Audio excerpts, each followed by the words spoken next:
Doctor, doctor मेरा बेटा कैसा है? प्लीज मेरे रोहन को बचा लीजिए डॉक्टर, मेरे रोहन को बचा लीजिए। घबराइए नहीं, जो मूंगफली बेचने वाली आपके रोहन को जख्मी हालत में हॉस्पिटल लाई थी, उसका ब्लड ग्रुप रोहन के ब्लड ग्रुप से मैच हो गया। अब घबराने की कोई बात नहीं है। रोहन का ऑपरेशन सक्सेसफुल रहा। रोहन बहुत जल्द ही ठीक हो जाएगा। डॉक्टर, क्या मैं उनको देख सकती हूँ जिन्होंने मेरे बच्चे की जान बचाई है? जी बिल्कुल। सिस्टर, इन्हें पेशेंट के पास ले जाइए। वो सामने जो बेड पर लेटी हुई है, उन्होंने ही आपके बेटे की जान बचाई है। माँ जी, ये तो माँ जी है। आज रोहन अपनी दादी के कारण जिंदा है और मैंने इनके साथ क्या क्या नहीं किया। हे भगवान, मुझसे कितना बड़ा पाप हो गया। मैं माँ जी के साथ दुर्व्यवहार न करती तो उस दिन। जो औरत खड़ी रो रही है उसका नाम सुषमा है और जो बिस्तर पर लेटी है वो सुषमा की सास नर्मदा है। नर्मदा यानी कि रोहन की दादी। आखिर उन्हें मूंगफली बेचने पर मजबूर क्यों होना पड़ा और इतनी गरीबी के दिन क्यों देखने पड़े? बेटा बहू के होते हुए नर्मदा की जिंदगी में ऐसा तूफान क्यों आया कि उसे एक दिन घर छोड़ने पर मजबूर होना पड़ा? इस कहानी को पूरी तरह जानने के लिए हम इसे 1 साल पीछे ले जाते हैं। अरे माँ जी, कब तक एक पतीले को बार बार मांजती रहोगी? आपको कितनी बार कहा है थोड़ा जल्दी हाथ चला लिया करो। शाम की पार्टी का समय हो रहा है, मेहमान आने वाले होंगे। अनिल, देखना जरा रोहन सोकर उठा या नहीं। वो तो कब का उठ गया, आज उसका जन्मदिन है। इस बात को लेकर पूरी रात नहीं सोया। जल्दी उठकर नहा धोकर तैयार भी हो गया। अब अपने दोस्तों को फोन मिला रहा है। अनिल बेटा, आज रोहन का जन्मदिन है। मुझे तो याद ही नहीं। अब उसे मेरे हाथ का केक बहुत पसंद है। मैं उसके लिए आज अपने हाथों से केक बनाऊंगी। कोई जरूरत नहीं है केक बनाने की, मैंने बाजार से महंगा केक ऑर्डर कर दिया है। आप खाना बना लो, यही बहुत बड़ी बात है। केक बनाने में अपना समय लगाने की कोई जरूरत नहीं है। ये केक वगैरह छोड़ो माँ, आप बस खाने की तैयारी कर लेना। अच्छा, मैं बाजार जा रहा हूँ, थोड़ा सामान लाना बाकी रह गया है। रुको, मैं भी तुम्हारे साथ चलती हूँ, मुझे भी कुछ काम है। सुषमा अनिल के साथ बाजार चली जाती है। तभी रोहन अपनी दादी के पास आता है। दादी, आप पापा मम्मी को बोलने दो, आप मेरे लिए अपने हाथों से केक बना दो। मुझे आपके हाथों का केक बहुत अच्छा लगता है। ठीक है मेरे बच्चे, मैं बना दूंगी। एक काम करती हूँ, जल्दी से खाना बना लेती हूँ, फिर उसके बाद केक बनाने का समय मिल जाएगा। अनिल और सुषमा भी गुस्सा नहीं करेंगे। नर्मदा मेहमानों के लिए सारा खाना तैयार करती है और उसके बाद बहुत ही बढ़िया और सुंदर केक भी बनाती है। माताजी, आप अकेली कितना काम करोगी? कुछ काम मुझे भी करने दिया करो। नहीं राजू बेटा, तुम पहले ही इस घर में इतना काम करते हो। कितने चक्कर तो तुम्हारे बाजार के लग जाते हैं। सब्जियां लाने में, धोने में, काटने में तुम मेरी कितनी मदद कर देते हो। थोड़ी देर तुम आराम कर लो, तब तक मैं काम कर लूंगी। माताजी कितनी अच्छी है, पर उन्हें कैसे बहू बेटे मिले हैं जो अपनी माँ को माँ कम नौकरानी ज्यादा समझते हैं। सचमुच मेरे से ये सब देखा नहीं जाता, पर क्या करूँ, मुझ गरीब की मजबूरी है कि मुझे यहाँ नौकरी करनी पड़ रही है। पर जिस घर में माँ का अपमान हो, उस घर में मैं 2 मिनट भी नहीं रुकना चाहता। दरवाजे की घंटी बज रही है। जा बेटा, दरवाजा खोल दे।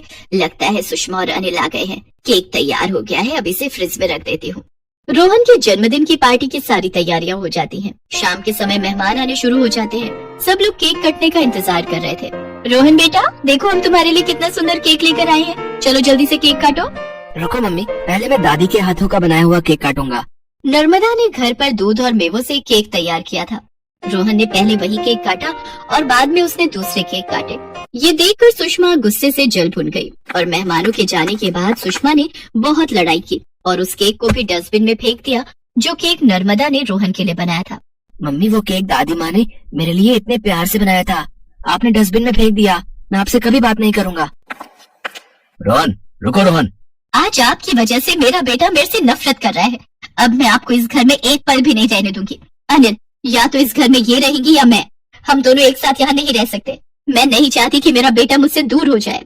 तुम्हें कहीं जाने की जरूरत नहीं है, मैं इन्हें ही कल सुबह वृद्धाश्रम छोड़ाऊंगा। नर्मदा उस समय बिल्कुल चुप थी। वो कुछ बोल नहीं पा रही थी। बराबर में खड़ा नौकर सारी बात सुन रहा था। वो नर्मदा के पास गया और बोला, माताजी, मैं ये नौकरी छोड़ देता हूँ, आप मेरे साथ चलो, मेरे साथ रहना, आपको मेरे पास कोई तकलीफ नहीं होगी। नहीं बेटा, तू चिंता मत कर, सुबह सब ठीक हो जाएगा। अब अभी ये दोनों गुस्सा है ना, तो इन्होंने गुस्से में बोल दिया होगा। सुबह अपने आप ही मेरे से बात करने लगेंगे। नर्मदा ने राजू से झूठ बोला और आधी रात के समय जब सब सो गए तो नर्मदा घर छोड़कर निकल पड़ी। सुबह जब अनिल और सुषमा ने नर्मदा को नहीं देखा तो वो इतने परेशान नहीं हुए जितना नौकर राजू हो रहा था। मैं जानता हूँ माताजी इसलिए चली गई ताकि मैं ये नौकरी ना छोड़ पाऊँ। बेचारी पता नहीं किस हाल में होंगी। कैसा बहू बेटे हैं इनके, जरा भी दर्द नहीं है अपनी माँ के लिए, जरा भी दर्द नहीं है अपनी माँ के लिए सीने में। उधर नर्मदा सुबह सुबह किसी के घर का दरवाजा खटखटाती है और एक औरत बाहर आती है। माता जी आप, और यहाँ बहुत दिनों बाद आपके दर्शन हुए। मुझे बुला लेती, मैं खुद आ जाती। जानकी, मुझे कोई काम और रहने की कोई जगह मिलेगी? अगर मिल जाए तो बड़ी मेहरबानी होगी। माता जी आप ये कैसी बातें कर रहे हो? आप तो मेरी अन्नदाता हो, मुझे कुछ ठीक नहीं लग रहा। जानकी की बातें सुनकर नर्मदा की आंखों में आंसू आ जाते हैं और वो उसे सारी बात बताती है। जानकी पहले नर्मदा के घर में काम किया करती थी, पर सुषमा ने उसे किसी बात पर गुस्से में आकर घर से निकाल दिया था। उस समय नर्मदा ने जानकी की बहुत मदद की थी। आज नर्मदा बिल्कुल अकेली थी। रिश्तेदारों में जाकर वो अपने बहू बेटे का अपमान नहीं करवाना चाहती थी, इसलिए वो जानकी के पास आई थी। पर माता जी, इस उम्र में आप काम करोगे? आप मेरे पास ऐसे ही रहो ना, आपकी सेवा करके मुझे बहुत खुशी मिलेगी। नहीं जानकी, अगर शरीर मेहनत करता है तो ठीक रहता है। मैंने एक दिन तुम्हें जब आवाज लगाई थी, तुम आगे निकल गई थी। मैंने देखा था तुम ठेले पर मूंगफली बेच रही थी।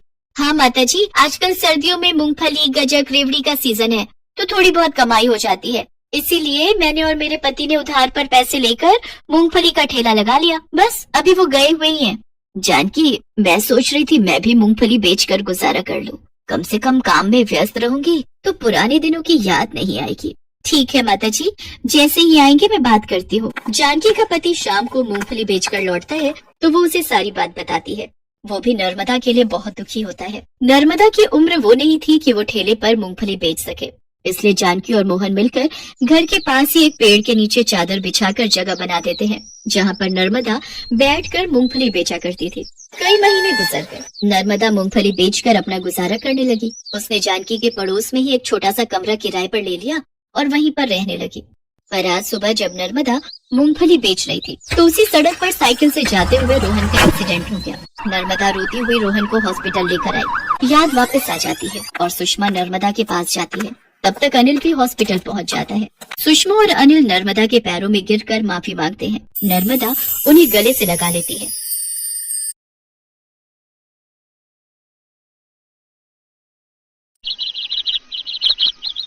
शंकर अपनी पत्नी सुनीता और 2 बच्चों के साथ गांव में रहता था।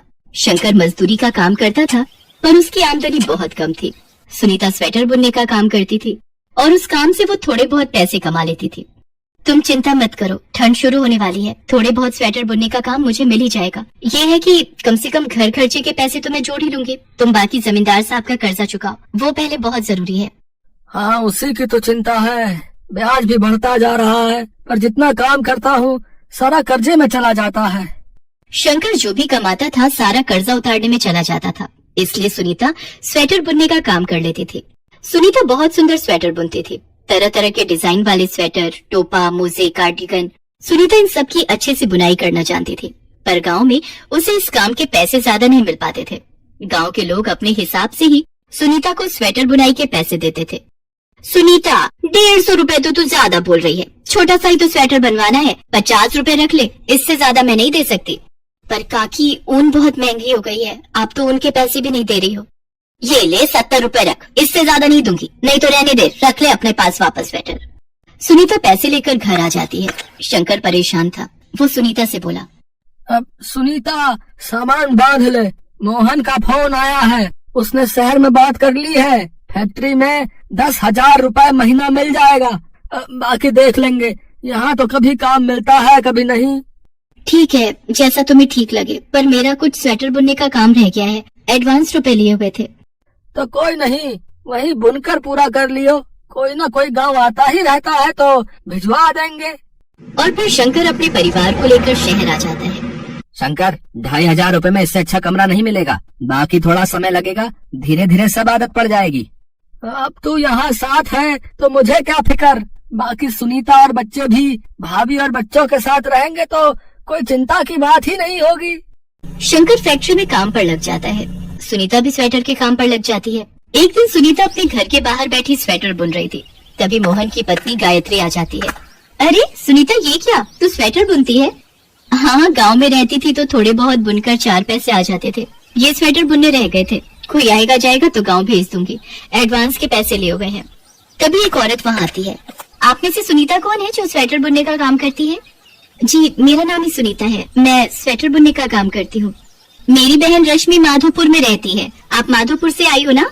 रश्मि मुझे बता रही थी कि आप शहर रहने आई हो और आप स्वेटर बनाती हो। मेरी ननद की बेटी हुई है तो मुझे उसके लिए स्वेटर बनवाने थे। छोटे बच्चों के लिए तो घर के बुने स्वेटर ही गर्म होते हैं, पर यहाँ शहर में कोई स्वेटर बुनने वाली मुझे दिखाई नहीं दी। फिर रश्मि ने मुझे आपके बारे में बताया। अच्छा, आप रश्मि दीदी की बहन हो? हाँ, वो मुझे बहुत अच्छे से जानती है। कई बार अपने बच्चों के लिए वो मेरे से गाँव में स्वेटर बनवा लेती थी। एक स्वेटर उनका अभी भी बना रही हूँ, बस तैयार हो जाए तो उन्हें गाँव भिजवा दूंगी। आपको किस तरह से बनवाने हैं मुझे बता दो, और बाकी ऊन आप देख लो, आप दोगे या मैं अपनी पसंद से ले लूं।